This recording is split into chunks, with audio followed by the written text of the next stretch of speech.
Hello, everybody. My name is Ben, and we're going to cover Axient Digital for broadcast. A lot of these principles apply to other genres instead of broadcast, but we'll be taking a look as it pertains mainly to broadcast usage. So let's get right into it. The agenda today, we're going to talk about the hardware itself of the Axient Digital product line.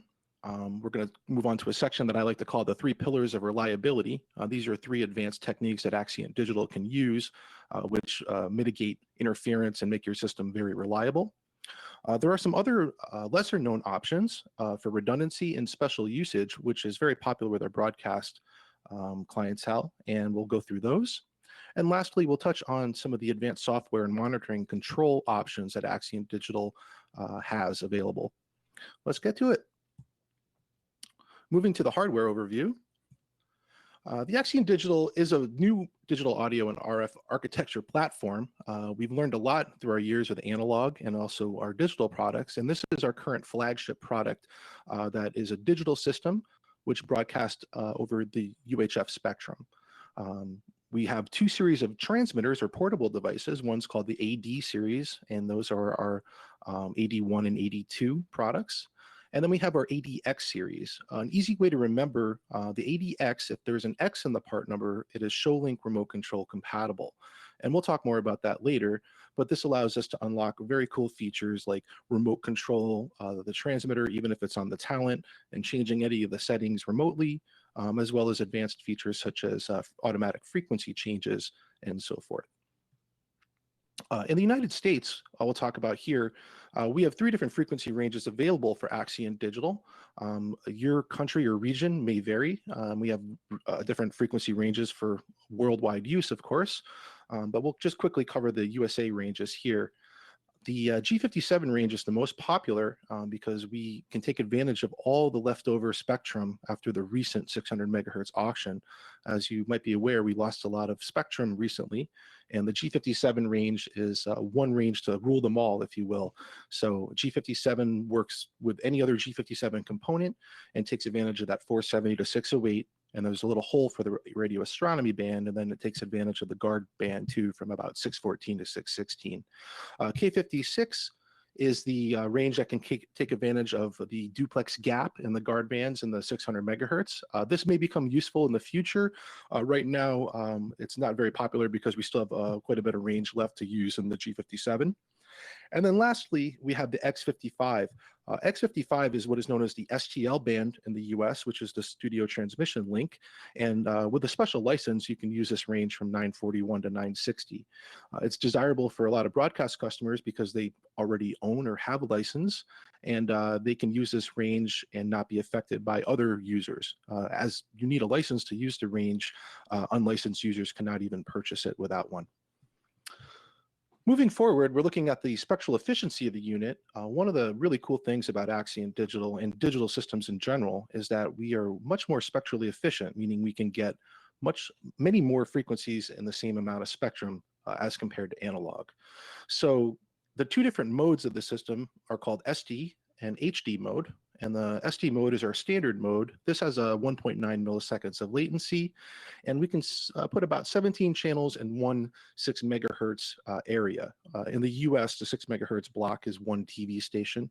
In other countries, it's 8 megahertz, so we can get even more. If you're using the HD mode, you can get 47 channels in that same 6 megahertz. There's a couple of caveats. The latency increases to 2.9 millisecond, which is still quite attractive, and we have to use a lower output power. However, the 2 different modes are available depending on what you need and what your needs are. Looking at the SD mode, we have a 350 kilohertz spacing carrier to carrier, and if we do the math, if we take 6 megahertz and divide it by this, we get 17. One of the advantages of the system is that it's extremely linear. In order to make the digital technology work and favorably, we have to make sure that our components and amplifiers are very linear. This means that we can put carriers right next to each other, and it also means that we're not really concerned with intermodulation.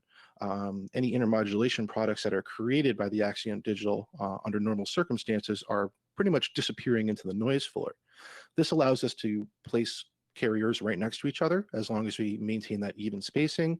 And it also means that we don't have to worry about intermodulation components. If you're familiar with frequency coordination, the whole point is coordinating so that we avoid landing frequencies or our primary carriers on other generated intermod products.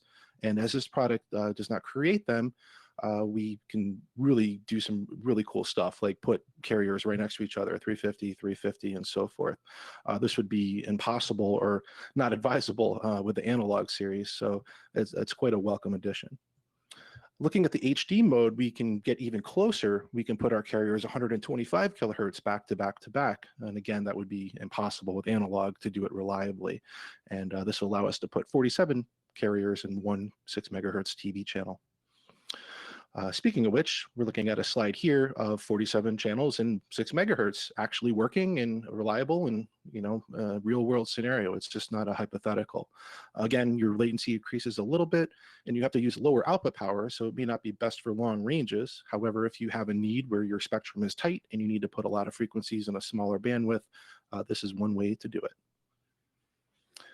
Moving along, the system components features. We'll first explore the receivers and how that all works. There are two different receivers in the series. They're both very similar. We have a quad, which is called the 84Q, and there's also a dual. We'll go through the quad first, but a lot of the features do pertain to both series. So 4 channels and 1 RU chassis, your basic controls on the front, and we'll get into the geeky parameters on the bottom here. If we look at the from left to right on the bottom panel, we have an IEC jack for your input power. There's also a daisy chain jack that can go out to another and daisy chain power through your rack, which is nice. For our broadcast customers, we'll explore later, there is a redundant DC power supply option as well, where instead of having that pass through DC jack, it is replaced with a DC powering 4-pin XLR. Next over is the Ethernet section, or the switch. There's actually a 4-port switch built in, and as it ships from the factory, it is in what we call split redundant mode. So on the left side, we have control 1 and control 2. This is basically aimed to get your system talking to wireless workbench and also to network other Ethernet network capable Shure products. So you can daisy chain all your receivers in the rack, for example, if you wish. And those will be linked on the network and with control. You may see the little PoE sign on the left. That is power over Ethernet. The control 1 and control 2 ports put out power over Ethernet intended to light up the access point, which we'll talk about in a few slides. On the right side of the switch, we have a Dante 1 and Dante 2. These are Dante primary and Dante secondary, so there is redundant Dante built in. And out of the box, the control 1 and control 2 are separated from Dante 1 and Dante 2. In fact, there's 3 network interface cards there, so you have 3 different IP addresses and 3 different MAC addresses. There's also a switched mode. If you're not using Dante or you're not using redundant Dante, you can combine all 4 ports together where your control data for Workbench and the Dante are combined together. And that would mean you'd have 2 IP addresses instead of 3. Moving along, we have our word clock. This is for our AES3 users. You can use the output 3 XLR and output 4 XLR to go to AES3 compatible devices. If you're not using AES3, those are actually just standard XLR transformer balanced outputs. You can make them either line or mic level with a switch on the back, and they have our ground and lift switches as well in case you need to employ those. You see the TRS, or the 1/4-inch jack below each XLR. This is a free split. So if you're using, output 1, for example, the XLR, you'll have a TRS split right at the bottom there as well. And lastly, over to the right, we have our input/output Quadversity section. So normally your antenna inputs will be A and B for your A and B diversity. There is 12-volt DC out to power active antennas. And normally you can cascade up to 1 additional receiver with the C and D outputs down below. If you're not using those as a cascade out, you can also use them as an additional antennas in for C and D if you're using the Quadversity function. And we'll talk about that in a minute or two. The dual receiver is the same exact thing. There's really no differences between them aside from channel count and the fact that the quad receiver can do the Quadversity function where the dual receiver cannot. One advantage of the dual is that you can actually use all 4 outputs simultaneously. When I'm talking about, you can use the Dante, the AES3, the Transformer Balanced XLR, and then the TRS, all 4 splits for each channel simultaneously. Some broadcast users and other users prefer the dual because in their mind, if one receiver fails for whatever reason, I'm only going to lose 2 channels instead of 4. So that may be more palatable as well. This also does have the DC powering option if necessary. And I believe they're priced about the same, so there's not really a cost savings, but going from the dual to the quad. Looking at some of the additional features, we have a new meter called the Q meter, and the Q meter stands for quality. It's those 5 little dots, if you see where it says channel 4 on the display. This is an indication of a couple things about the performance of your system. With the digital technology, it's not so much about getting the amount or level of signal, it's more important to get the quality or how well you're understanding the bit streams coming from the transmitter. So for example, if we were using the system on a particular frequency and somebody came on that same frequency with another transmitter, we would expect to see full RF, and level-wise, we would see quite a bit. But of course, because 2 transmitters are on the same frequency, we would have problems. There would be no way to indicate those problems except for a loss of link, and you may be scratching your head and saying, why is my system not working? Well, the quality meter in that case would be down to the 0 or 1 or very low, and indicating that there's an issue with the reception and the digital reception of that signal. So it's also useful for an advanced early warning if there's going to be a dropout or some other problem. If you see a low Q value, you can think that maybe the transmitter is out of range, or that there's some interference, or you can do something else to help make that work. Additionally, we have another feature with transmitter authentication, and we also have encryption, which are 2 separate parameters. So you have an option to allow only previously registered transmitters through your system. If somebody came into your building and had the same transmitter Axient Digital series on your same frequency, if it wasn't infrared synced to that channel, it would not let it through with a transmitter authentication. This can be disabled if you'd like that workflow, like the old analog workflow, you just tune the same frequency and it works. We can do that, that's fine. Additionally, we have AES256 encryption, which does require infrared sync, and this is a global feature. If you turn this on, it does all 4 channels, or in the dual, all 2 channels at the same time. So you can use one or both or none. It's up to you, it's built in, but it's pretty popular. A lot of questions come up. AES256 encryption does not add any additional latency to your link budget, so there's no penalty for enabling that feature. Moving on to the digital transmitter section, we'll take a look at our options here. On our AD series, the 81 and 82, you may be familiar with these. These are the same universal Shure chassis that we use in our ULXD and QLXD products. So they're pretty familiar. They have a robust architecture. They're made out of metal. They're sturdy. They can take 2 AA batteries or the optional SB900A rechargeable. The body pack is available in both LEMO 3 or TA4F. I know a lot of customers, especially broadcast, are migrating from LEMO 3 to Shure products. So if you want to, you can use the LEMO 3 to keep your existing lavalier and headset inventory. These are our kind of no frills, digital transmission, one-way transmission. They work like a typical wireless system should, and they sound great. These are our basic models here.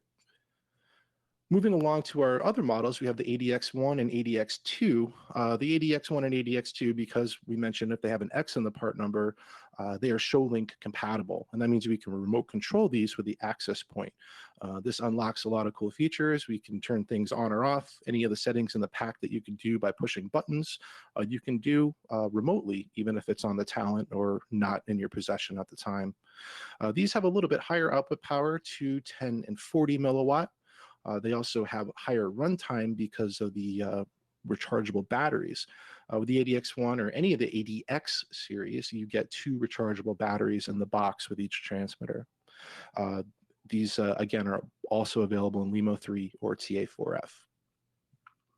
Moving along, we have the ADX2FD Handheld. This is our top of the line handheld. It's the same feel, fit, and finish as the ADX2 we just looked at, but the FD stands for frequency diversity. This transmitter is very special. We can broadcast the same audio over 2 different frequencies simultaneously from the same unit. If you're not using it in that mode, or the 2 transmission frequency diversity mode, you can use the single mode in 50 milliwatt, giving us the maximum range possible. It has a little bit less runtime than the others because we are broadcasting 2 frequencies simultaneously, 5 hours in the FD mode, but it is our most robust, most reliable, top of the line flagship transmitter. It has all the features we could offer. We'll talk a little bit more about frequency diversity in a couple slides. And lastly, the crown jewel of the series is the ADX1M, or affectionately known as the micro body pack. The ADX1M is very small. It's very comfortable to wear. As you noticed, it's all rounded. It looks like a pebble that came from a river with all the sides washed away, and very comfortable to wear. There's a lot going on in this micro body pack. We have an internal antenna. If you look on the picture, you see that there's a wire coming out of the pack. That is actually the lavalier or headset connection. The internal antenna or transmit antenna is inside. So there's 1 antenna for transmit. There are 2 antennas for the Showlink remote control, and we do 2 so we have redundancy. And then the 4th antenna is very unique. It's a receive antenna that detects how well the pack is transmitting. As you might be familiar with, if you have a body pack in free air, it works great. But when you put it on the body, and your body's made out of mostly water, it will absorb a lot of the RF and your performance won't be as good. Well, this 4th antenna monitors the 1st antenna performance and tunes it for optimum performance on the fly. A lot going on. It's all automatic inside. In addition to being super small, it has great runtime. 7.5 hours is typical, a normal 10 milliwatt operating mode. It is LEMO only because of the small nature of the pack. There's not enough room to put another connector. And this one goes 2, 10, and 20 milliwatt output power modes. It is also ADX series, so ADX means that it has that remote control, and we can do all that remote control cool guy features if necessary. Another part of the system, you may have seen this from our Axient Analog series. It's the same product. It's the AXT600. This is what we call our Spectrum Manager. It performs 2 main tasks. The main primary task of this device is that it's your backup frequency server. So if you're using our automatic frequency changes or interference detection and avoidance, this is where all your backup frequencies are stored. In the case of an event, this will serve a pre-configured backup frequency to your system. We'll talk about that in a minute. You could also use the AXT600 as a spectrum scanning tool. Inside, there are 8 different receivers that work simultaneously, which means that it can scan a large swath of the spectrum very rapidly. You can also listen to other carriers if you're curious of what a rogue transmitter that's not yours may be doing. The headphone jack can demodulate analog signals and listen to whatever that may be, and it may help you to identify other unauthorized transmitters in your building or event. This works with both Axient Analog and Axient Digital. And when it's on, it's normally its main task and goal in life is to just evaluate your backup frequencies in real time and rank them in case of an interference event. With all this rechargeable battery technology, we have to have chargers to go with it. We've done a lot of homework, and we are unique in the fact that Shure does a lot of advanced development and research. We make all our own batteries. Each battery has its own Texas Instruments chip inside that maintains a lot of information. So instead of just getting a battery meter with bars 3 or 4, it'll actually give you, oh, you have 5 hours and 30 minutes of runtime until battery is exhausted and so forth. The more information available to the end user, the more confidence you gain with migrating to the rechargeable battery approach. We have an SBRC rack charger, which is a 4-bay charger. It has 4 different modules, and you can select the modules depending on which transmitters you have. That's a networkable device, as all of these are. The networking allows you to monitor time to charge, time to empty. It fires right up in Workbench and get great visibility of how your batteries are doing, charge cycles, and so forth. We also have a SBC 840, which is our tabletop raw battery charger. You can take the battery right out and just charge it. The SBC 840M, M stands for micro. This is our kind of toaster style 8-up chargers. You can charge 8 micro batteries. And then the SBC 240, which will do our ADX1 and ADX2 and ADX2FDs. This will charge it even without taking the battery out. There are a couple more chargers available for the 81 and 82, which aren't pictured here. However, this is the majority of our portfolio here for the charger section. All the batteries charge up in 3 hours or less fully. And if you're worried about how fast they charge up 50% or better in 1 hour. The ADX2FD access point, this provides a conduit to do those remote changes. No audio is passed through the access point, but rather control features. So this unlocks the remote control ability of the ADX series transmitter. And you can, again, if you have this access point and ADX transmitters, you can remote control any of the features on the body packs or handhelds remotely. It makes administering and all the things you normally wish you could do, you can do remotely, which is amazing.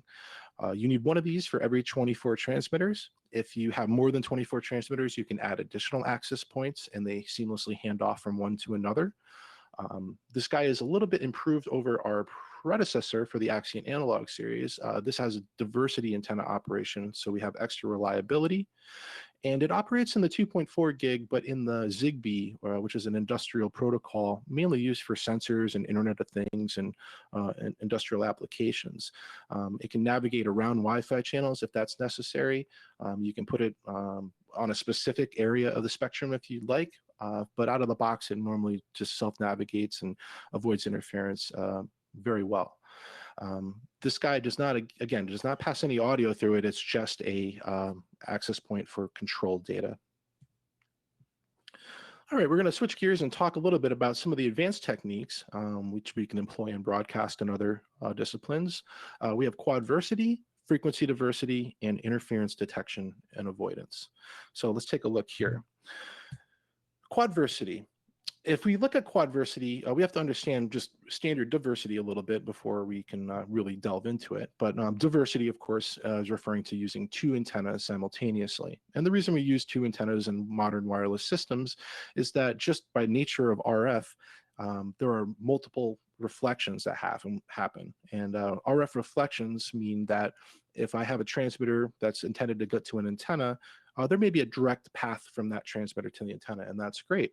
But at the same time, that same signal could bounce off a few objects in the room and arrive at the same desired antenna, maybe a little bit late. And that time difference could be enough to have those 2 waveforms be exactly out of phase.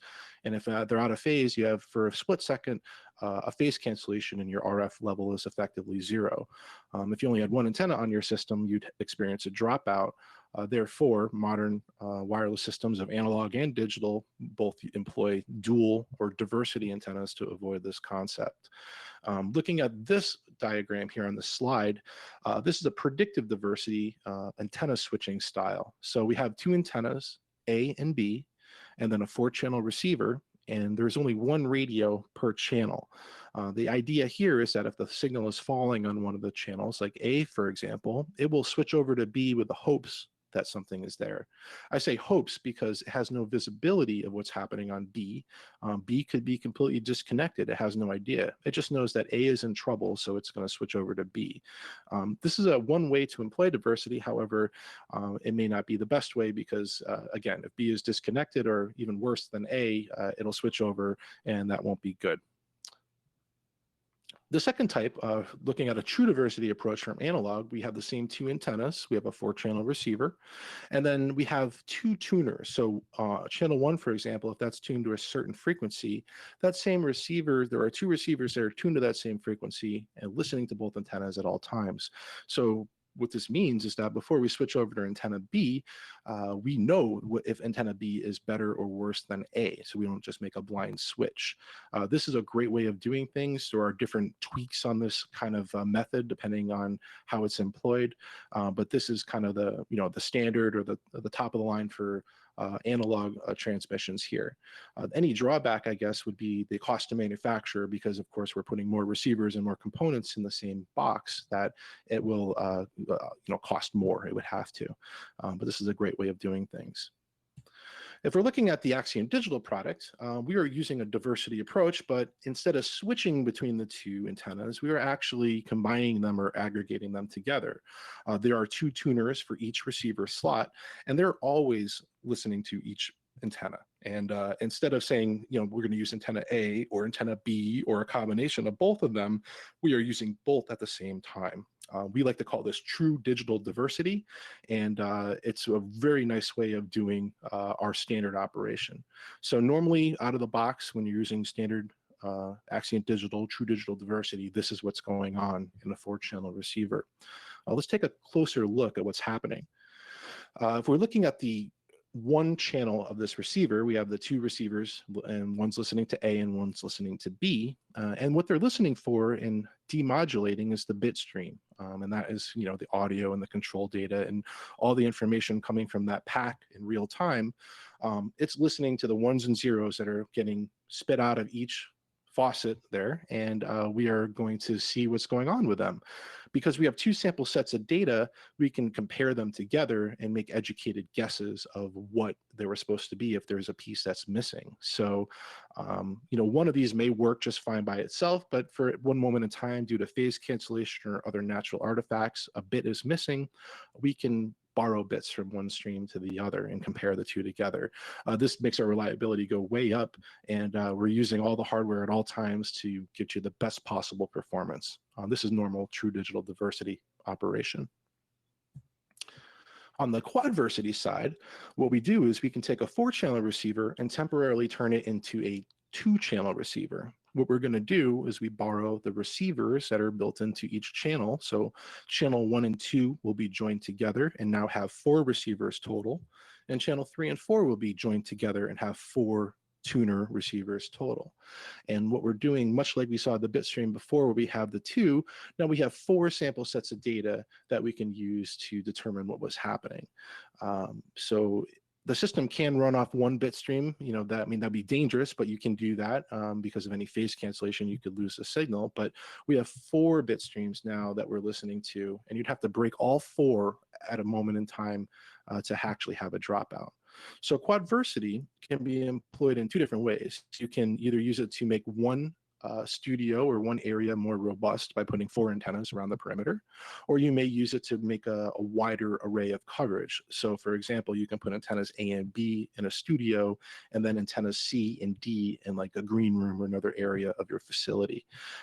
This is a option. You don't have to use it, but it's very popular where, you can't, mission critical, cannot have a failure. You want the best, most robust wireless dropout free performance. This is one technique that can be used. We can use this alone or with other techniques, or I know some broadcasters do a lot of field ops and town hall meetings and things.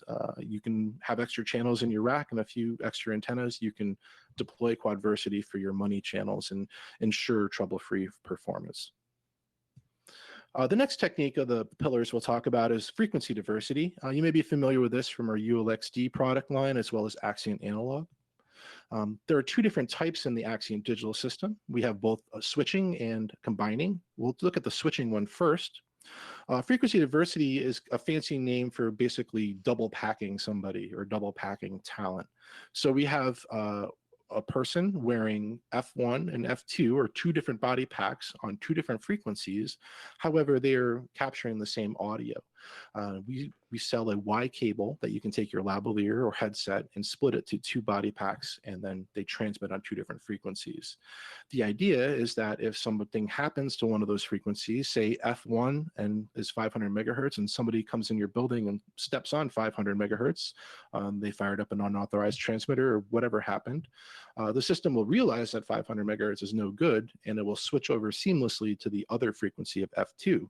Because they have the same audio captured, there's actually 0 dropouts or artifacts in the sound when it switches over. It does it automatically.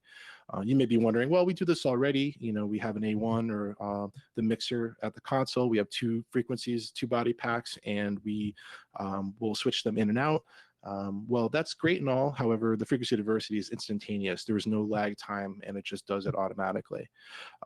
If F1 becomes good again for a couple of reasons, the transmitter went away, or we can change that frequency remotely, F2, it resumes its normal switching operation.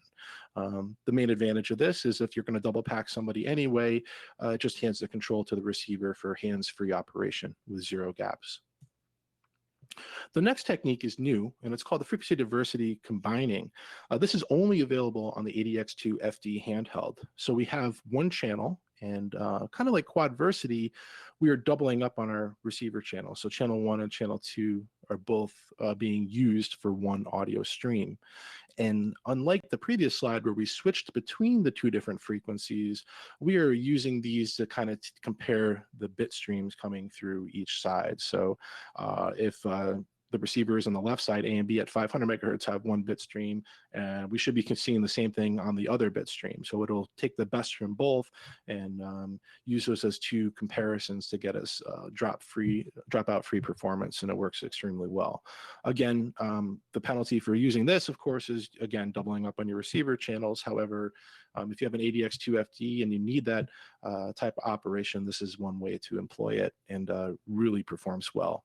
We see these kind of techniques employed at like the Super Bowl halftime show and other mission critical applications where we cannot have any dropouts. Lastly, on the pillars here, we'll talk about interference detection and avoidance.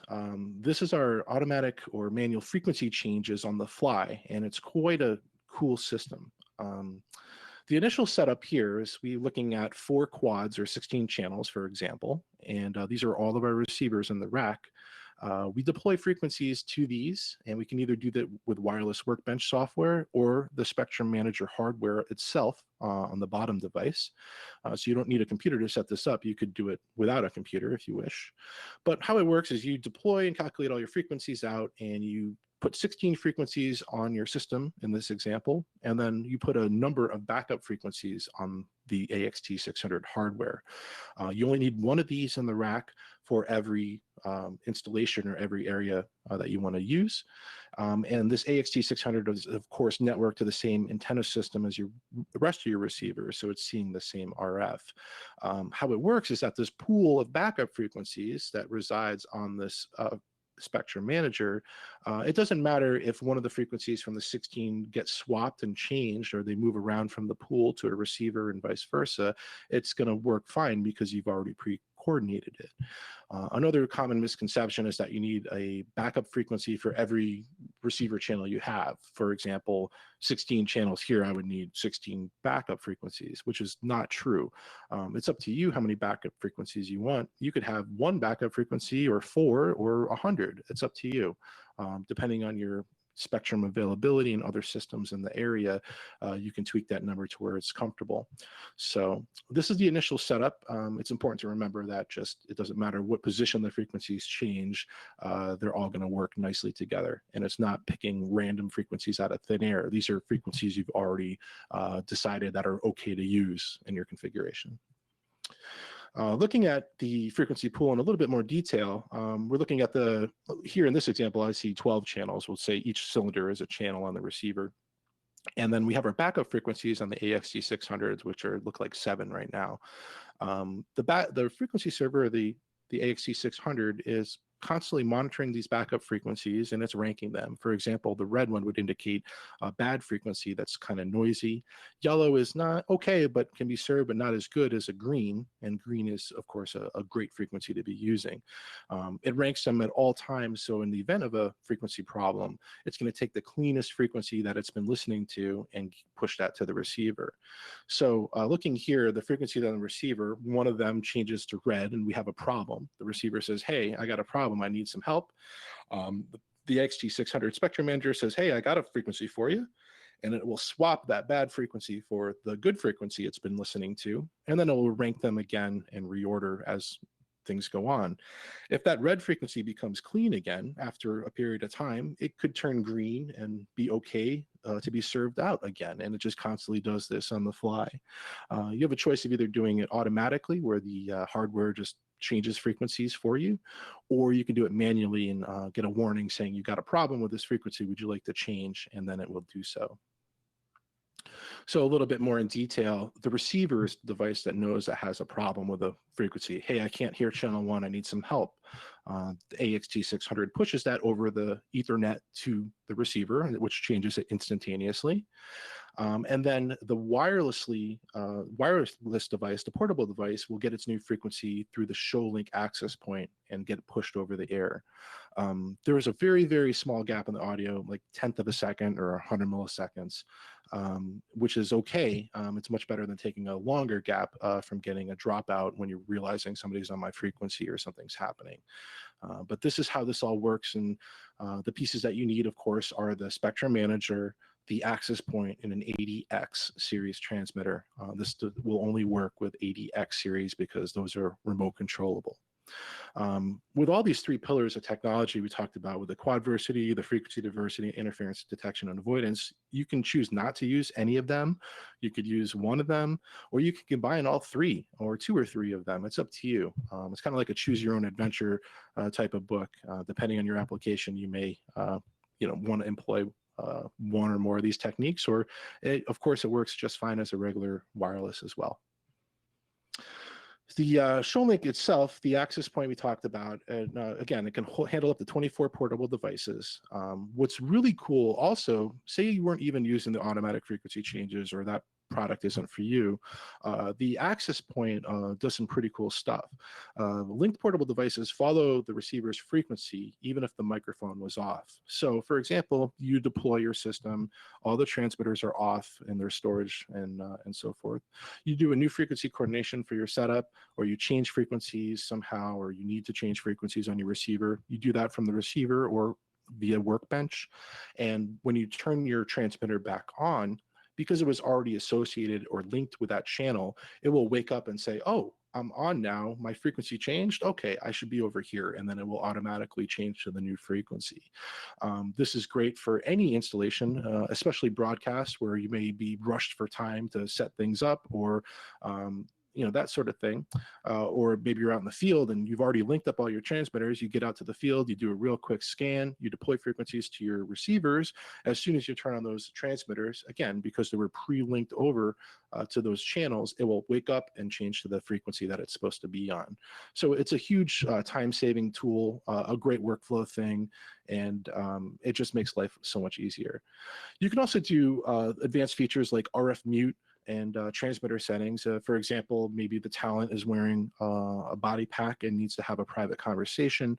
You can mute the transmitter remotely right from Workbench or the front panel of the receiver, and they can do their thing. And when it's time to get back on air, you can unmute them remotely, and advanced techniques like that. It's quite a cool remote control world. And once you experience what it can do for you, I think you won't want to be without it. Let's talk a little bit about these redundancy and special options. These are kind of advanced feature sets that are capable and probably lesser known, so we'll talk a little bit about these. We briefly touched on the redundant DC powering option, but here we are looking at a dual receiver with the DC input. As you can see here, the pass-through that is normally there has been replaced with a DC input, a 4-pin XLR. On the label here, it says 10.9 to 14.8 volts. And how it works is that if normally it operates on the AC power, of course, but if there was a failure with the AC power, it will automatically switch over to the DC. And when the AC is available again, it will go back to the AC. You can also use this in a portable kind of application as well. If you're using a location sound or a DC powered audio card, you could strictly power this right from the DC without any adapters as well, and not use the AC at all. This is very, there's a lot of applications for this, but especially in broadcast where you do have dual rail redundant powering options in your facility, this is a very welcome addition, and we've seen pretty heavy adoption, especially from broadcasters with this feature. Additionally, we have a talk switch portion of the product. The talk switches are momentary buttons that can be used. We have a collar, which goes in line of any ADX transmitter for the ADX2 and ADX2FD, and it just gets sandwiched in between the capsule and the transmitter by screwing it on or off. There's also a fob or a remote that looks like kind of like your remote car starter or something like that. This button here, you push the button, it's a momentary button. You can be creative in how you use this, but mainly how it works is that when you push the button, it'll route the audio to wherever you want. For example, you could have the audio normally coming out the XLR and everything works great. And when I push the button, you could program that channel to say, okay, when I push the button, mute. And so it'd be like a push to cough or push to mute. You could also set it up where I push the button and then it routes the audio to the comms, to my production manager or producer to ask a question or a fact checker or something, and mutes the main audio at the same time. You could also use it in reverse, where normally maybe you're a sideline reporter, and we've seen instances of this where a sideline reporter is normally talking back to the audio truck on the side of a field or something. And when the push button's not pushed, they're talking to their producer. And when it's time to go to air, they just hold the button down and then it will switch over to the XLR to go out to air and so forth. But you can get really creative with how you use this. There are 4 different outputs, of course, as we talked about, and you can mute or route these with a matrix of any way you want. It's kind of a really cool tool. If you want to give the talent that that capability, this is how you do it. We certainly can. And then we'll talk about the software here. The Axient Digital software, we have our wireless workbench software is our flagship piece here. It's absolutely free. You can download it from the Shure.com website. But this software runs on both Mac and PC. And it does a lot of things for you. You can control everything you like or change, make settings. It's a lot easier to type in names and that sort of stuff. You can do frequency coordination if you're trying to set up frequencies for Shure and non-Shure devices if you wish. It also has a monitoring function, which is really cool. And there's also new features that we're adding. We continually make this program better. Broadcasters especially have been liking the new timeline feature, which we're looking at here. Timeline actually records the performance of your system, not the audio, but the performance in the case of that there was a hiccup or some other problem on air. Normally you would start the timeline function up before your event or show, let it run in the background, do your thing. And, if you did hear something or you thought there might have been a problem with a wireless, you can go back to this timeline and look at the exact moment that's time-stamped and see if there was an event.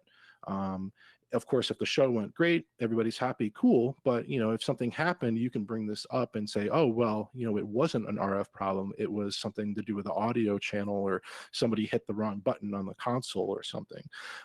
It's kind of a great post-mortem diagnostic.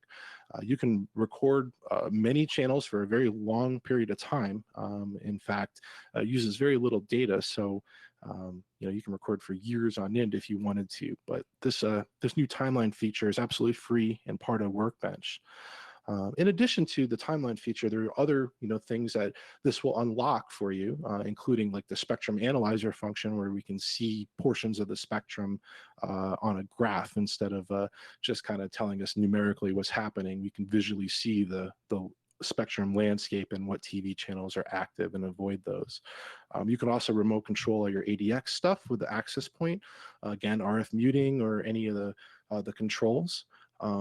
One thing that we didn't really talk about, and maybe circle back here a little bit, is that the transmitters are unique in the fact that while we can remote control a lot of stuff is now automated, including the gain levels or the what other manufacturers call gain or sensitivity.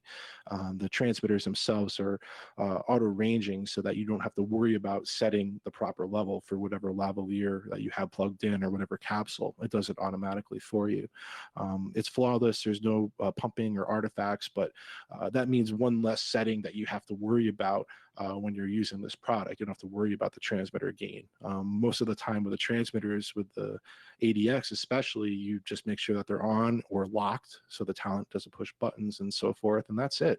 If you wanted to change anything after the fact, including frequency, you can do that over the Showlink. In addition to all that cool stuff, the timeline and whatnot, we do have the verbose logging feature. So it automatically logs all the system events into a text file, so you can peruse that at your convenience. We're continually making this program bigger and better and more easy to use and user friendly, and it's quite the deal especially because it's free. If you haven't tried it yet, I'd encourage you to download it and just play around with it. You can do quite a bit with it without even having any devices connected. However, if you have at least one Shure device with an Ethernet jack on the back, you can unlock a lot of features like spectrum sweeps and coordinations and a lot of cool stuff with that. So please check it out if you haven't already.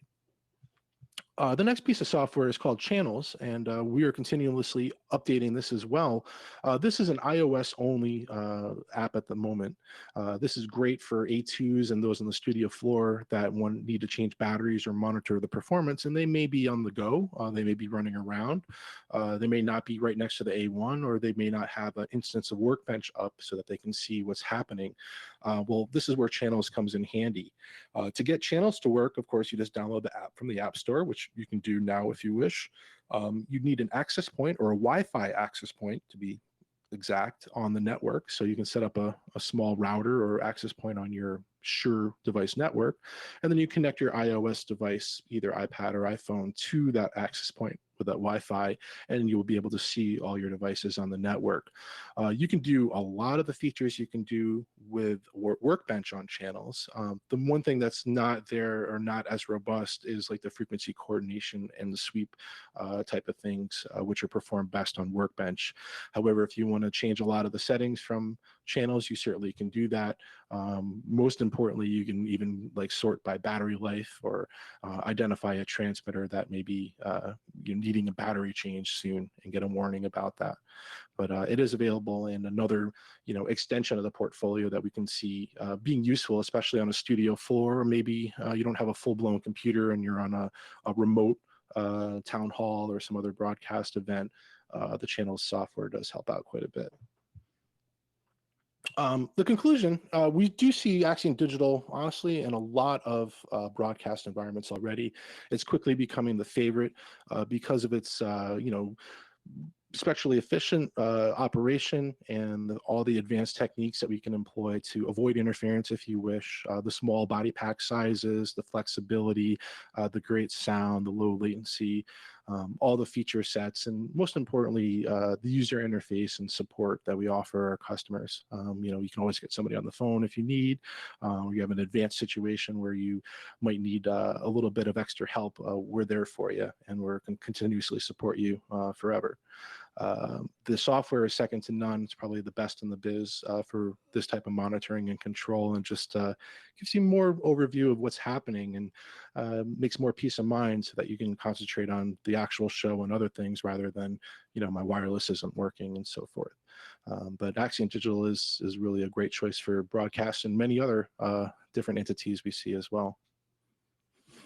At this point, I think we'll open up to any questions if there are some in the chat, and I'll be glad to talk through those. I'm going to read this one exactly, so you might be able to understand it better than me, Ben. What is the P/N of the DC power option? Great question. It's usually the same numerical equivalent with a -DC at the end. So AD4Q-A-DC would be the typical ordering numerical equivalent or part number. Great. All right. I don't think any other questions have come in. So once again, thank you so much for joining us today, and we hope to see you on the next one. Have a great day, everybody.